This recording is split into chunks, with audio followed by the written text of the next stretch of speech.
I am a dutiful son. Despite what my mother says, I call my parents often.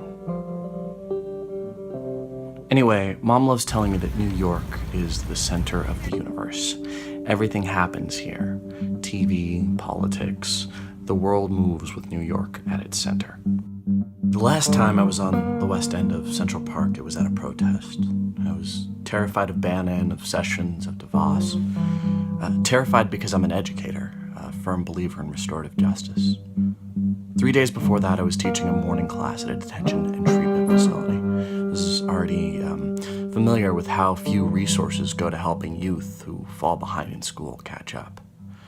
Understanding that high school dropouts are far more likely to become incarcerated with a high recidivism rate.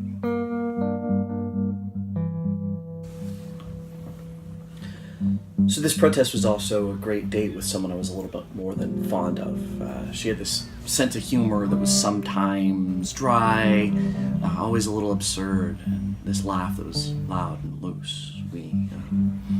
We made a game out of making puns of the protest chants.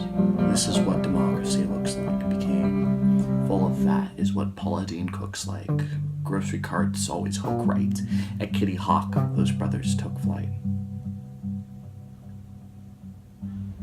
So this walk I'm taking to and into and through Central Park, because I have the day off, ends up being filled with all kinds of head noise, thinking of all this, because that's what solo walks in the park are for, thinking.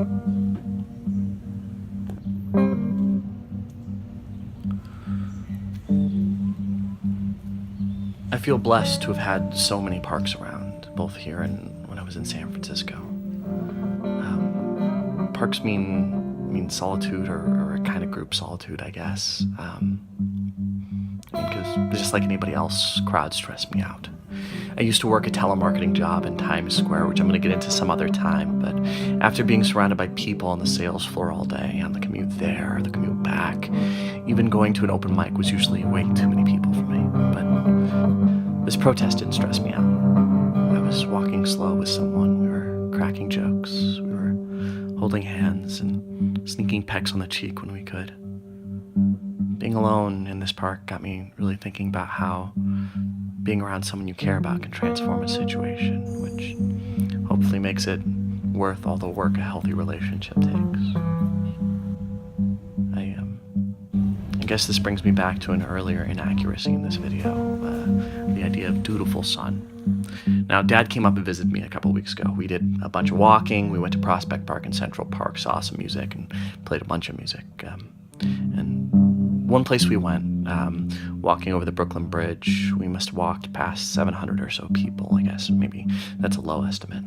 People with their families, a bunch of tourists, people speaking a bunch of languages. The situation that seems like it would be really stressful, but it was really re-energizing. I was just glad to be hanging out with Dad, and it seemed like all the families and all the people on dates and the kids on school trips were glad to be together too.